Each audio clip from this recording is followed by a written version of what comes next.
بسم اللہ الرحمن الرحیم۔ السلام علیکم۔ اشفاق احمد صاحب کہتے ہیں، میں ایک بات پر بہت زور دیتا رہا ہوں اور اب بھی مجھے اس بات پر زور دینے کی تمنا ہے، لیکن الحمدللہ کچھ اصلاح بھی ہوتی رہتی ہے۔ پھر میں محسوس کرتا ہوں کہ میں جس شدت سے اس سیغے پر قائم تھا وہ اتنا اہم نہیں تھا۔ میرا اس پر کامل یقین ہے کہ ہمارے ملک کے لوگوں کو ایک سب سے بڑی محرومی یہ ہے کہ لوگوں کو ان کی عزت نفس سے محروم رکھا گیا ہے۔ ہر شخص کا حق ہے کہ وہ اپنی توقیر ذات کے لیے آپ سے، اپنے ملک سے تقاضا کرے، میری عزت نفس مجھے دی جائے۔ دولت، شہرت، روپیہ، پیسہ اور علم کی ہر شخص ڈیمانڈ نہیں کرتا، بلکہ عزت کا تقاضا سب سے پہلے کرتا ہے۔ دنیا کے جتنے بھی مہذب ملک ہیں، انہوں نے اپنے لوگوں کو جو ایک بڑا انعام عطا کیا ہے، اور سارے کے سارے لوگ عزت نفس میں ایک سطح پر ہیں۔ ان ملکوں کی جمہوریت کا خاصہ کہہ لیں یا ان کی سوچ و فکر کی خوبی کہہ لیں یا پھر کوئی اور نام دے دیں۔ میں غیر ملکوں کی مثال دیا تو نہیں کرتا، لیکن مجبوری کے تحت دے رہا ہوں کہ آپ ولایت چلے جائیں یا پھر لندن چلے جائیں، وہاں آکسفورڈ اسٹریٹ یا بون اسٹریٹ میں دیکھیں تو وہاں کے نخریلے رہائشوں نے اس جدید دور میں 2 گھوڑوں والی بھگیاں رکھی ہوئی ہیں، اور وہ لارڈز اس طرح وقار سے رہتے ہیں۔ آپ وہاں ایک جگہ چیلسی کے لوگوں کو دیکھ لیں، وہ ہمارے جیسے گامے ماجھے کی طرح سے ہیں، ایک پاؤں میں جوتا ہے، ایک میں نہیں ہے۔ پہلے چیلسی کے سارے لوگ ہیپی ہوتے تھے، ان کی مالی حیثیت نہایت قابل رحم ہے، لیکن ان کے مقابلے میں لارڈز اعلیٰ حیثیت میں ہیں۔ لیکن اگر ڈاک خانے پر یہ واقعہ چونکہ میرے سامنے پیش آیا اس لیے عرض کر رہا ہوں، قطار میں کھڑے ہو کر اپنا ٹکٹ لینا چاہ رہے ہیں تو پھر وہ شخص جو قطار میں آگے کھڑا ہے اسے پیچھے کر کے لارڈ آگے نہیں آ سکتا، اور کسی بھی صورت میں ایسا نہیں ہو سکتا۔ لارڈ جانتا ہے کہ یہ آگے کھڑے شخص کی عزت نفس کا معاملہ ہے اور یہ اس کا استحقاق ہے۔ جب گندی مندی حالت کا آدمی تھانے میں بھی جائے اور اس کی شکل و صورت ایسی ہو کہ آپ اس سے بات کرنا گوارا نہ کریں، تو وہاں تھانے کا جو SHO ہوتا ہے اٹھ کھڑا ہو جاتا ہے اور کہتا ہے، میں آپ کی کیا خدمت کر سکتا ہوں۔ لیکن ہمارے ہاں اور خاص طور پر ہمارے ملک میں ایک اس بات کی بڑی محرومی ہے کہ لوگوں کو ان کی عزت نفس اور توقیر ذات سے محروم رکھا گیا ہے، اور ہماری سب سے بڑی کمزوری اور زبوں حالی کی وجہ یہ بھی ہے، میں پہلے بھی کہتا ہوں اور اب اس کو دہراتا ہوں، کہ 20 لاکھ کے قریب ایسے لوگ ہیں جو صاحب حیثیت ہیں، صاحب ارادہ ہیں اور جو چاہیں کر سکتے ہیں۔ یہ اندازہ میرا اپنا ہے، تعداد میں کمی بیشی ہو سکتی ہے۔ ان 20 لاکھ افراد میں رائٹر، وکیل، تاجر، ڈاکٹر اور فیوڈل لارڈ بھی شامل ہیں۔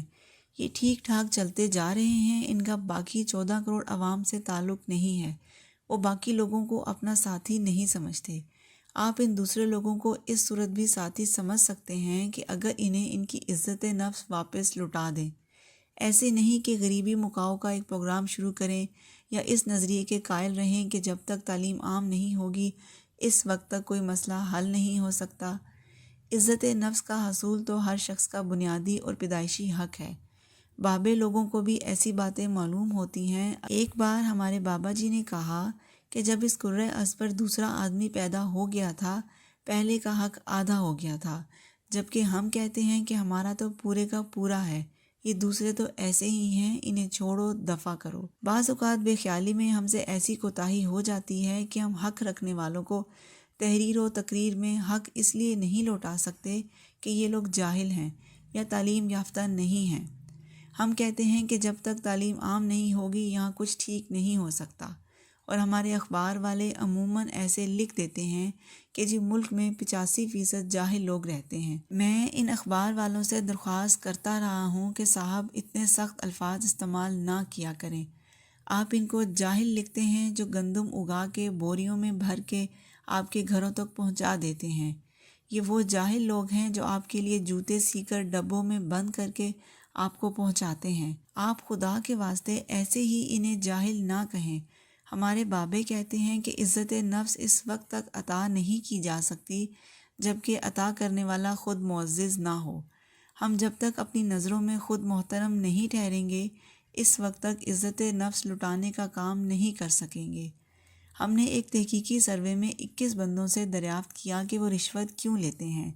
ان لوگوں میں بڑے لوگ بھی تھے جو 1 لاکھ روپے کے قریب رشوت لیتے تھے، بہت بھلے آدمی تھے اور سوٹ پہنتے تھے اور ہر نماز کے وقت سوٹ ٹائی اتار کر شلوار قمیض پہن کر نماز ادا کرتے تھے، نماز کے بعد پھر سوٹ پہن لیتے۔ میں نے ان سے ایک بار کہا کہ جی نماز سوٹ میں بھی ہو جاتی ہے، تو کہنے لگے نہیں، اس طرح برا لگتا ہے۔ ہمیں ان سے ایک مشکل سا کام تھا جو انہوں نے کر دیا۔ ان کے اسسٹنٹ نے مجھے کہا کہ اشفاق صاحب، ہم آپ کی بڑی مانتا کرتے ہیں اور ہمیں آپ سے بڑی محبت ہے، آپ اس طرح کریں کہ ہمیں 75,000 روپے دے دیں۔ میرے ساتھ میرا کزن تھا جس کا کام تھا، اس نے وہ پیسے دے دیے ہوں گے۔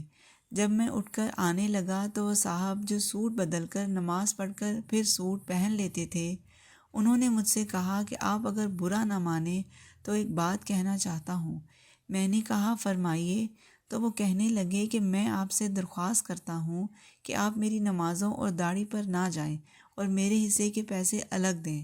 اس طرح ڈائریکٹ الفاظ کہنے سے مجھے تکلیف بھی ہوئی، اس لیے اس نے کہا کہ آپ محسوس نہ کرنا، یہ تو ہمارا، یعنی 21 لوگوں سے تحقیق کرنے کے بعد پتہ چلا کہ سب سے پہلے رشوت لینے والا خود کو ایک بے عزت شخص خیال کرتا ہے۔ وہ خیال کرتا ہے کہ میں تو 2 ٹکے کا آدمی ہوں، نہ میرے کوئی آگے ہے نہ پیچھے۔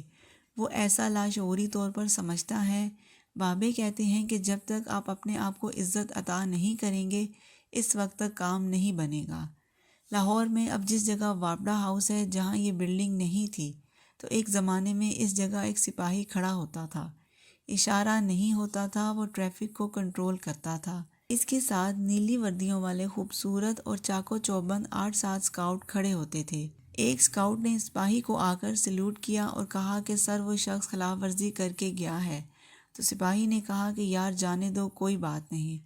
پھر دوسرا اسکاؤٹ آیا، اس نے کہا کہ وہ موٹر سائیکل والا قانون کی خلاف ورزی کر کے گیا ہے، تو تب بھی سپاہی نے کہا کہ یار پہلے گاڑی والے کو چھوڑ دیا ہے تو اس موٹر سائیکل والے کو بھی جانے دو۔ اب میں وہاں کھڑا تماشا دیکھ رہا ہوں۔ جب تیسرا اسکاؤٹ کوئی شکایت لے کر آیا تو میں نے سپاہی سے آ کر کہا، یار تو باکمال چودھری قسم کا سارجنٹ ہے، سب کو چھوڑ رہا ہے اور یہ سارے اسکاؤٹ تمہیں سیلوٹ مار رہے ہیں۔ وہ کہنے لگا کہ یہ سارے ایچیسن کالج کے لڑکے ہیں، ان کے گھر والے انہیں یہاں چھوڑ گئے ہیں اور لعنت ہے کہ 3 دن ہو گئے ہیں ایک پیسہ کسی سے نہیں لے سکا۔ میں نے اس سے کہا کہ اس وجہ سے یہ سارے آپ کے سر پر کھڑے ہیں، آپ پیسے لے لیں، یہ بھلا آپ کو روکتے ہیں؟ تو کہنے لگا کہ نہیں سر، اس وجہ سے نہیں کہ یہ میرے سر پر کھڑے ہیں، بات یہ ہے کہ یہ آ کر مجھے سلوٹ کرتے ہیں اور سر کہتے ہیں۔ میں کہتا ہوں اگر ایک بھی پیسہ لوں تو میں لانتی ہوں، کیونکہ ان کا سلیوٹ مجھے ایک معزز شخص بنا دیتا ہے اور معزز آدمی رشوت نہیں لیتا۔ اس نے کہا کہ اس کی بیوی رشوت کے پیسے نہ لانے کے باعث ناراض ہے اور یہ 8 دن سے اس کو سلیوٹ کیے جا رہے ہیں۔ وہ سپاہی کہنے لگا کہ سر میں سوکھی روٹی کھاؤں گا اور جب تک یہ مجھے سر کہتے ہیں اور سلوٹ کرتے ہیں رشوت نہیں لوں گا۔ اشفاق احمد صاحب کہتے ہیں کہ جو بھی رشتے ہیں وہ عزت مانگتے ہیں، لیکن عزت نفس پر ہماری توجہ اس لیے نہیں ہے کہ ہم نے خود اپنی ذات کو عزت عطا نہیں کی ہوئی اور ہمارے ایسے فعل سرزد ہو جاتے ہیں، اس لیے ہم دوسروں کو عزت نہیں دے سکتے۔ یہاں پر آ کر رکاوٹ پیدا ہوتی ہے۔ آپ کو یاد ہوگا جب شارجہ میں میاں داد نے چھکا لگایا تھا، میں شادمان کے علاقے میں جا رہا تھا کہ میری گاڑی میں خرابی پیدا ہو گئی۔ میں نے نیچے اتر کر دیکھا تو اس کو ٹھیک کرنا میرے بس کی بات نہیں تھی۔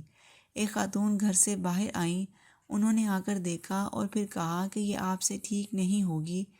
میں نے اس سے کہا کہ میں کہیں جلدی جانا چاہتا ہوں۔ اس نے کہا کہ آپ گاڑی کو یہاں چھوڑ دیں، میرا بیٹا آٹو انجینئر ہے، وہ اسے دیکھ لے گا، میں بلاتی ہوں۔ اس لڑکے نے آ کر کہا کہ انکل آپ جا کر اندر بیٹھیں، میں دیکھتا ہوں، اور وہ کام کرنے لگا۔ میں ان کے گھر میں جا کر بیٹھ گیا، وہاں ٹی وی لگا ہوا تھا۔ اس دوران میں میاں داد آیا، اس نے چھکا لگایا اور پاکستان جیت گیا۔ اس وقت پوری قوم ٹی وی اور ریڈیو سیٹوں سے چمٹی ہوئی تھی۔ اس لڑکے کی ماں نے مجھے آ کر کہا کہ گاڑی ٹھیک ہو گئی ہے۔ میں نے اس لڑکے سے آ کر کہا کہ یار تم نے میچ نہیں دیکھا۔ وہ کہنے لگا کوئی بات نہیں، آپ نے دیکھ لیا تو میں نے دیکھ لیا، آپ کی دقت ختم ہو گئی۔ خواتین و حضرات، اس نے یہ چھوٹی سی بات کہہ کر مجھے خرید لیا۔ بظاہر یہ ایک چھوٹی سی بات ہے، لیکن اس نے مجھے ایسی عزت عطا کی جس کا میں آج تک دینے دار ہوں۔ وہ کہتے ہیں کہ ہم اپنی والدہ کو پھرنتو کہتے تھے۔ وہ آزاد منتج خاتون تھیں اور عموماً اپنے کمرے میں نہیں رہتی تھیں، بس ادھر ادھر پھرتی رہتی تھیں۔ اتنی پڑھی لکھی بھی نہیں تھیں۔ میرے بڑے بھائی انہیں کہتے تھے کہ ان کو ہم گھر والوں نے آوارہ گردی کے جرم میں پکڑنا ہے۔ جب بھی دیکھیں کمرے کا چکر لگا کے باورچی خانے میں پہنچی ہوتی ہیں۔ انہیں جب بھی چھوڑ کر آتے ہیں تھوڑی دیر کے بعد وہ کچن میں موجود ہوتی۔ ایک بار دوپہر کے وقت وہ باورچی خانے میں کھڑی تھیں اور سب سوئے ہوئے تھے۔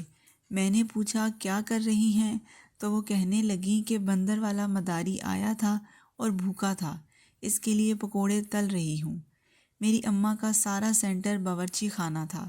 وہ بھی کہتی کہ میری زندگی کا مرکز ہی یہ ہے اور مجھے لوگوں کو عطا کر کے خوشی ہوتی ہے۔ اب میں سوچتا ہوں کہ انہوں نے خود کو ایک عزت عطا کر رکھی تھی۔ اس زمانے کی شاید ساری عورتیں اس نظریے کی قائل تھیں۔ یہ تو اب عورتوں کو سمجھایا گیا ہے کہ آپ بینکنگ کریں یا باہر نکل کر لوگوں کی خدمت کریں۔ شاید مردوں کو بینکنگ نہیں آتی، خیر یہ ایک الگ کہانی ہے۔ اگر آپ اپنی زندگی کو کبھی غور سے دیکھیں اور چھوٹی چمٹی کے ساتھ زندگی کے واقعات چنتے رہیں تو آپ کو بے شمار چیزیں ایسی نظر آئیں گی جو ایسے ہی آپ کی نگاہ سے اوجھل ہو گئی ہیں، لیکن وہ بڑی قیمتی چیزیں ہیں۔ میرا ایک چھوٹا سا گھر تھا، اس کے 2 کمرے تھے۔ ہم کبھی کبھی وہاں جاتے تھے۔ جب کبھی وہاں جاتے تو آتے وقت اس کی دیکھ بھال غلام قادر کو سونپ دیتے۔ وہ وہاں ڈاک خانے میں ملازم بھی تھا۔ میری بیوی نے چابیاں دیتے ہوئے اس سے کہا کہ غلام قادر سردیاں آنے سے پہلے یا سردیاں آنے کے بعد چیزیں گھر سے باہر نکال کر انہیں دھوپ لگا لینا۔ اس نے کہا کہ بہت اچھا۔ غلام قادر نے وہ چابی لے کر ایک دوسری چابی بانو قدسیہ کو دے دی تو اس نے کہا یہ کیا ہے؟ وہ کہنے لگا کہ جی یہ میرے گھر کی چابی ہے۔ جب آپ اپنے گھر کی چابی مجھے دے دی ہے تو میرا فرض بنتا ہے کہ میں اپنے گھر کی چابی آپ کو دے دوں، کیونکہ فرق نہ رہے، آپ مجھ پر اعتماد کریں اور میں نہ کروں، یہ کیسے ممکن ہے؟ میری بیوی اس کی بات سن کر حیران رہ گئی۔ خواتین و حضرات، یہ وہ لوگ ہوتے ہیں جن کو اللہ نے ایسی عزت عطا کی ہوتی ہے کہ وہ عزت سے محروم نہیں ہوتے اور کہیں سے چھینا جھپٹی کر کے اکٹھی نہیں کرتے۔ اگر آپ عزت نفس کی بات کرتے ہیں تو غلام قادر جیسی طبیعت نہیں ہوگی تو بات نہیں بنے گی۔ چیلسی یا لندن کا وہ لارڈ بننا ضروری ہے جو دوسروں کو بھی اتنی ہی عزت دینا چاہتا ہے، اور لارڈز ان ماجھے گاموں کو بھی عزت دیتے ہیں جتنی وہ خود رکھتے ہیں۔ ہمارے بچپن کے زمانے کی بات ہے، ہمارے ماسٹر وولر صاحب ہوتے تھے۔ وہ فرانس سے آئے تھے، انہوں نے وہاں سے آ کر اسکول کھولا تھا۔ ان کی بیوی فوت ہو چکی تھی، ایک بیٹی تھی جو بڑی اچھی شکل و صورت کی تھی اور ساڑی پہنتی تھی۔ انہوں نے اسکول کے پاس ایک خوبصورت سی گھاس کی جھگی ڈالی ہوئی تھی۔ ان کی ایک گائے تھی۔ ہم جتنے بھی چھوٹے چھوٹے بچے تھے وہ بہت سارے ان کے پاس آتے تھے۔ وہ ہمیں گانے بھی سناتے تھے۔ ایک مرتبہ دلی میں ایک بہت بڑا اسکول کھلا جس کا پرنسپل بھی انگریزی ہی مقرر کیا گیا۔ اس پرنسپل کو آب و ہوا راست نہ آئی تو وہ چلا گیا۔ پھر دوسرا منگوایا گیا، وہ بھی بیمار ہو گیا۔ اسے پیٹ کا عارضہ لاحق ہو گیا۔ کسی نے وائس رائے کو رائے دی کہ اگر آپ ان وولر صاحب کو بلا لیں تو وہ اسکول چلا سکتے ہیں۔ اس طرح ہمارے اسکول میں ایک انگریز آ گیا اور اس نے آ کر ماسٹر صاحب سے پوچھا کہ کیا آپ ہمارا اسکول جوائن کریں گے؟ تو ماسٹر صاحب نے کہا کیوں؟ اس طرح جھگڑا ہو گیا۔ ہم اپنے چھپروں کے نیچے کلاسوں میں بیٹھے ہوئے تھے۔ اس کی بیٹی بھی وہاں آ گئی۔ اس انگریز نے ماسٹر صاحب سے کہا کہ ہم آپ کو بہت زیادہ پیسے دیں گے۔